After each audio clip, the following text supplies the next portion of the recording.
13 katao ang sugatan matapos tumagilid ang isang UV Express van sa bahagi ng Purok 2, Barangay Pagsangahan, Basud, Camarines Norte, pasado alas 8 kagabi. Batay sa investigasyon, may iniwasan ang driver ng van na isa ring sasakyan na siyang dahilan upang mawalan ito ng kontrol sa manibela at mauwi sa disgrasya. Nagtamo ng minor injury ang driver at mga sakay nito na agad namang isinugod sa Camarines Norte Provincial Hospital.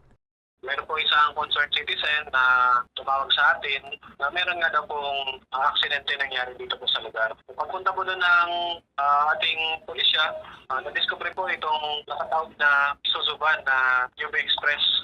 So, galing nga daw po itong Naga papuntang Daet at pagdating po doon sa lugar ng insidente, sabi ng driver, kaya po nagkaroon ng aksidente dahil may iniwasan siyang isang sasakyan sa unahan niya. Wala nang nagsampa pa ng reklamo laban sa driver.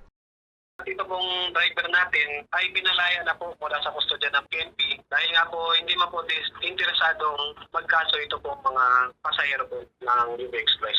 So, patuloy po ang follow-up investigation ng ating investigador. Hinintay po natin yung kabilang compromise agreement para po yung sasakyan ay maibalik na po sa ating driver.